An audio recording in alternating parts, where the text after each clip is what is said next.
जय हिंद दोस्तों, मैं हूं जाली राज। आप सभी का आपके अपने YouTube चैनल जेनेक्स एजुकेशन में आपका स्वागत करती हूं। आई होप कल का कॉन्स्टिट्यूशनल अमेंडमेंट का जो हमारा पहला पॉलिटी सीरीज का वीडियो था आपको पसंद आया होगा, और आज उसी सीरीज का सेकेंड पार्ट में हम चलते हैं, जो कि इम्पोर्टेंट कॉन्स्टिट्यूशनल अमेंडमेंट की लिस्ट है। और इनमें कुछ ऐसे कॉन्स्टिट्यूशनल अमेंडमेंट्स दिए गए हैं जिनसे आपके एग्जाम्स में मिनिमम एक या दो क्वेश्चन दिख ही जाते हैं। ओके, तो एक एक करके हम सारे अमेंडमेंट्स को देखते हैं। आइए, सबसे पहला फर्स्ट कॉन्स्टिट्यूशनल अमेंडमेंट। क्या याद रखना है आपको कि कौन सा कॉन्स्टिट्यूशनल अमेंडमेंट हुआ, कब हुआ, और कुछ इंपॉर्टेंट प्रोविजंस इसमें दिए जाते हैं, वो याद रखना है आपको। ओके, इसी से रिलेटेड आपका क्वेश्चन रहेगा। अब देखिए, फर्स्ट कॉन्स्टिट्यूशनल अमेंडमेंट कब किया गया? 1951 में। इस समय सबसे बड़ा प्रॉब्लम क्या हो रहा था? One of the major problem था जो इकोनॉमी, कैसे इंडिया की इकोनॉमी को ट्रैक पर लाया जाए, जिसके लिए जमींदारी सिस्टम को हटाना बहुत ही जरूरी हो गया था। ओके, अब देखिए, जमींदारी सिस्टम को हटाने के लिए क्या किया गया? 9 शेड्यूल ऐड किया गया, आर्टिकल 31A और 31B ऐड किया गया फंडामेंटल राइट्स में। ओके, इसके बाद आपका आर्टिकल 19B रीजनेबल रेस्ट्रिक्शंस होता है, जिसमें कि फंडामेंटल राइट्स पर हम जब कुछ रेस्ट्रिक्शंस लगाते हैं तो उसके सारे कंडीशंस इस आर्टिकल में मेंशन किए गए हैं। तो आर्टिकल 19B में भी कुछ प्रोविजंस ऐड किए गए। ओके, चलिए, इसके बाद हमारा इंपॉर्टेंट होता है थर्ड कॉन्स्टिट्यूशनल अमेंडमेंट, जो कि 1954 में किया गया था। और इस अमेंडमेंट के थ्रू कुछ ऐसे सब्जेक्ट्स को कंकरेंट लिस्ट में डाला गया। आपको पता है कंकरेंट लिस्ट कहाँ है? शेड्यूल 7 में।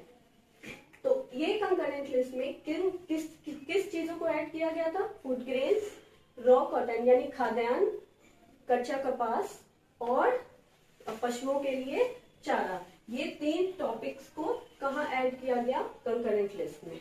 Okay, next, seventh constitutional amendment. देखिए, ये बहुत ही ज्यादा इंपॉर्टेंट है। सेवेंथ कॉन्स्टिट्यूशनल अमेंडमेंट 1956 में किया गया था। इस समय बहुत सारे, आपको पता होगा, आंध्र प्रदेश का जो सबसे पहले आंध्र प्रदेश है, जो 1 अक्टूबर 1953 में भाषा के बेसिस पे यानी लैंग्वेज के बेसिस पे बनाया गया था स्टेट। इसके बाद से बहुत सारे डिमांड उठ रहे थे किस तरीके से इंडिया को रीऑर्गेनाइज किया जाए और यूनाइट रखा जाए। तो इसी के क्रम में 1956 में आपका स्टेट्स रीऑर्गेनाइजेशन एक्ट ऑफ 1955 को इम्प्लीमेंट करने के लिए क्या किया गया? 7th कॉन्स्टिट्यूशनल अमेंडमेंट किया गया, जिसके थ्रू आपका 14 स्टेट्स और 6 यूनियन टेरिटरीज बनाया गया। ठीक है, चलिए, इसी के तहत एक और प्रोविजन ऐड किया गया था, जो कि आर्टिकल 31 में आपको दिया हुआ है। इसको अमेंड करके क्या कहा गया कि एक से ज्यादा स्टेट के लिए आप कॉमन हाई कोर्ट रख सकते हैं। ओके, नेक्स्ट है 10th कॉन्स्टिट्यूशनल अमेंडमेंट 1961 में किया गया।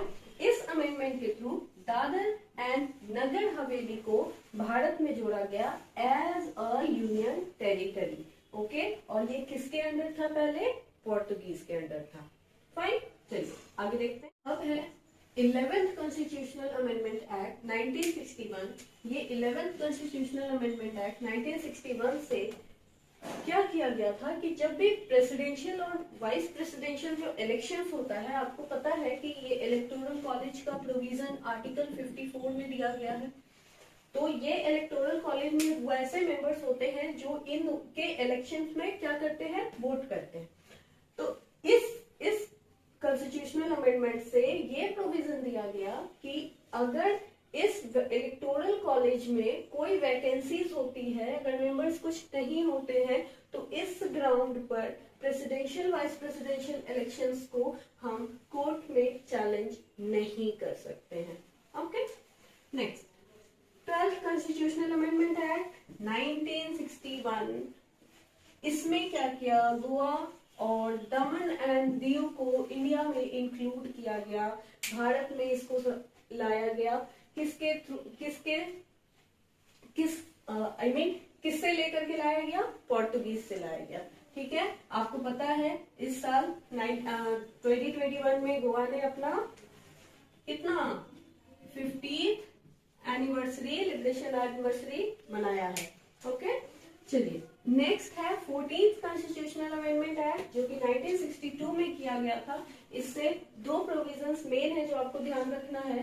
पहला कि पौंडीचेरी को इंडिया में इंक्लूड किया गया as UT, Daman and Diu हुआ ये सब एज यूटी ही ऐड किया गया था। ओके, देखिए, और साथ ही साथ एक और प्रोविजन इसमें लाया गया, आर्टिकल 239, ये आप याद रखेंगे, आर्टिकल 239 को ऐड किया गया। और इस आर्टिकल 239 में क्या लिखता है कि power of the parliament to constitute legislative assemblies in UTs.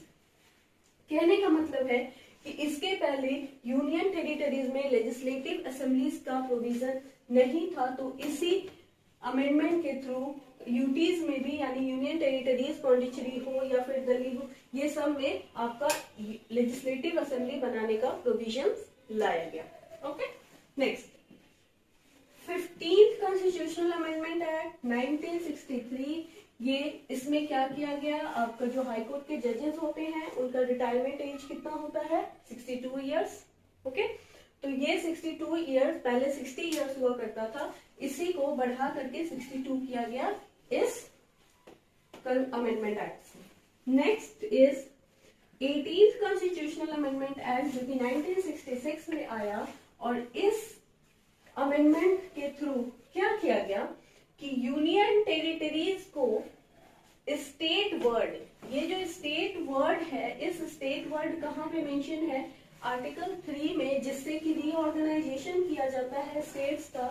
इसी स्टेट वर्ड के अंडर यूनियन टेरिटरीज को लाया गया ताकि इसका भी रीऑर्गेनाइजेशन का जो पावर है वो पार्लियामेंट को मिल सके। Next is Amendment 21st Constitutional Amendment Act which was done in 1967। और 1967 में सिंधी लैंग्वेज जो कि 15th लैंग्वेज हो गई थी 8th शेड्यूल में, इसको जोड़ा गया। पहले से कितने थे यहाँ? 14 लैंग्वेजेस थे, और इसमें क्या किया गया? 15वां भाषा जोड़ी गया। किसमें? 8th शेड्यूल में। तो अब टोटल हमारे 8th शेड्यूल में 15 लैंग्वेजेस हो चुके थे। टिल देन क्लियर है यहाँ तक? चलिए आगे देखते हैं, आगे बढ़ते हैं। अगला है 24th कॉन्स्टिट्यूशनल अमेंडमेंट एक्ट जो कि 1971 में किया गया था। ये आपको इम्पोर्टेंट है, याद रखना है आपको ये सारे। तो इस इस कॉन्स्टिट्यूशनल अमेंडमेंट के थ्रू क्या किया गया कि पार्लियामेंट को फंडामेंटल राइट्स को डाइल्यूट करने की पावर दी गई। ठीक है, और इसके रिगार्डिंग हम लोग डिटेल्स में पढ़ेंगे जब हमारा कॉन्स्टिट्यूशन का बेसिक स्ट्रक्चर का वीडियो आएगा, तो उसमें सारे केसेस को भी डिस्कस करेंगे। ये अमेंडमेंट मेनली किया गया था आपका गोलकनाथ वर्सेस पंजाब स्टेट 1967 का जो केस था, इसके जजमेंट को डाइल्यूट करने के लिए, यानी इसके जजमेंट से जो कठिनाइयां आ रही थी उनको खत्म करने के लिए ये अमेंडमेंट किया था, जिससे कि आर्टिकल 13 और आर्टिकल 368 यानी जिससे कॉन्स्टिट्यूशनल अमेंडमेंट होता है, इसी आर्टिकल में चेंजेस लाए गए थे। Okay, next 25th constitutional amendment 1971। देखिए ये भी 1971 में ही हुआ था। ये सारे अमेंडमेंट जब हमारे इंदिरा गांधी जी जब प्रधानमंत्री थी उस समय ही किए गए थे। तो 1971 में जब 25th कॉन्स्टिट्यूशनल अमेंडमेंट किया गया तो इससे आर्टिकल 31C, ये भी फंडामेंटल राइट का ही आर्टिकल है, तो आर्टिकल 31C को ऐड किया गया। और ये रिलेटेड था, ये जो अमेंडमेंट हुआ ये क्यों किया गया था, ताकि उस समय बैंकों का राष्ट्रीयकरण का मामला बहुत ही ज्यादा तेज था, तो उसी के रिगार्डिंग ये कॉन्स्टिट्यूशनल अमेंडमेंट किया गया था। और इसमें कहा गया था कि डीपीएसपी के आर्टिकल 39B और C के प्रोविजन के अकॉर्डिंग अगर गवर्नमेंट कुछ भी चेंजेस करती है, कोई अमेंडमेंट करती है, तो फंडामेंटल राइट के आर्टिकल 14 और 19 के बेसिस पर इस चेंज को हम चैलेंज नहीं कर सकते हैं। ओके, नेक्स्ट 26 कॉन्स्टिट्यूशनल अमेंडमेंट, ये भी इंपॉर्टेंट है, ये भी 71 में किया गया था, 1971। इससे क्या किया गया, जो प्रीवी पर्स था, जो प्रीवी पर्स और कुछ स्पेशल राइट्स दिए गए थे जब भारत का क्या किया गया था, जब यूनिफिकेशन किया जा रहा था, जो भी राजे रजवाड़े थे उनको कुछ स्पेशल राइट्स दिया गया था और कुछ प्रीवी पर्स के नाम पे एक अमाउंट दिया जाता था। इसी अमाउंट को और इनके राइट्स को कैंसिल किया गया इस अमेंडमेंट के थ्रू, जो कि आर्टिकल 363A को ऐड करने के बाद हुआ। Next, 31st constitutional amendment 1973। Okay, इस कॉन्स्टिट्यूशनल अमेंडमेंट से आर्टिकल 81 जिसमें लोकसभा का प्रावधान है, आपको पता है, इस आर्टिकल को अमेंड किया गया और लोकसभा की सीट्स को 545 तक बढ़ाया गया, और जो पहले कितना था, 525 था। ठीक है, चलिए आगे देखते हैं। 35th constitutional amendment act 1975। यहाँ ये दो अमेंडमेंट सिक्किम से रिलेटेड है, इसको आप ध्यान रखेंगे कि 35th अमेंडमेंट जब किया गया था तो इसमें सिक्किम को एक सेमी स्टेट का दर्जा दिया गया था आर्टिकल 2A के अंडर, और बाद में इसी को चेंज करके 36 कॉन्स्टिट्यूशनल अमेंडमेंट 1975 26 अप्रैल को ये इसी सिक्किम स्टेट को क्या किया गया, पूर्ण राज्य का दर्जा दिया गया अंडर इंडियन यूनियन, जो कि आर्टिकल 1 में मेंशन है। Next, article 39th constitutional amendment 1975।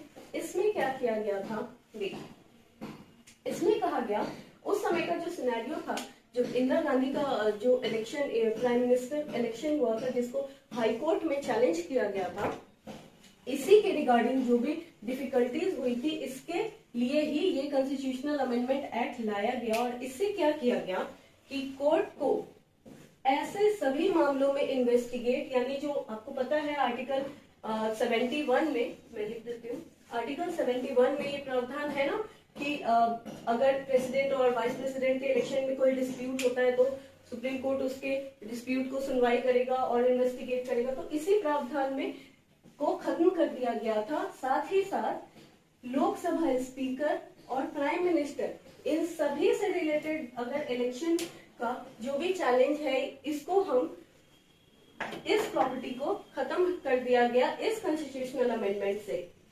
लेकिन इसमें ये चीज ध्यान रखिएगा कि ये जो प्रोविजन था, इसको बाद में री एस्टैब्लिश वापस कर दिया गया जब कि 44th कॉन्स्टिट्यूशनल अमेंडमेंट एक्ट आया। तो वापस से जिस तरह से पहले ये अमेंडमेंट हुआ, जैसे पहले ये प्रोविजन हुआ करता था, उसी तरीके से इस प्रोविजन को री एस्टैब्लिश कर दिया गया। जहां तक हमने देखा कि 1 से लेके 39th कॉन्स्टिट्यूशनल अमेंडमेंट एक्ट तक हमने देख लिया। अगले वीडियो में हम देखेंगे 42nd कॉन्स्टिट्यूशनल अमेंडमेंट से, और वी विल ट्राई कि आपका सारे के सारे जो बचे हुए अमेंडमेंट्स इंपॉर्टेंट है वो सारे इस अगले वीडियो में डिस्कस कर दिए जाए। एक चीज मैं आपको बोलना चाहूंगी कि अगर आपको इससे रिलेटेड अगर कोई भी डाउट है या कोई कुछ भी क्वेरी है रिगार्डिंग दिस टॉपिक और एनीथिंग, तो आप नीचे कमेंट बॉक्स में अपना कमेंट डाल दीजिए। वी विल ट्राई कि हम उसको रिस्पॉन्ड करें और आपके प्रॉब्लम्स को सॉल्व करें। वन मोर थिंग, अगर आपको इस बोर्ड पे जो भी कुछ लिखा हुआ है इसकी पीडीएफ चाहिए तो आप हमारा टेलीग्राम चैनल ज्वाइन कर सकते हैं। हमारा टेलीग्राम चैनल का लिंक नीचे डिस्क्रिप्शन में दिया गया है, तो आप इसको ज्वाइन कर लीजिए। इसके पीडीएफ भी हम प्रोवाइड करेंगे, 1 या 2 दिन में पीडीएफ आने स्टार्ट हो जाएंगे। तो पीडीएफ और बोर्ड का स्क्रीनशॉट हम आपको टेलीग्राम ग्रुप में डाल दिया करेंगे। So keep watching and keep inspiring us. Please like the channel and subscribe. Okay, thank you.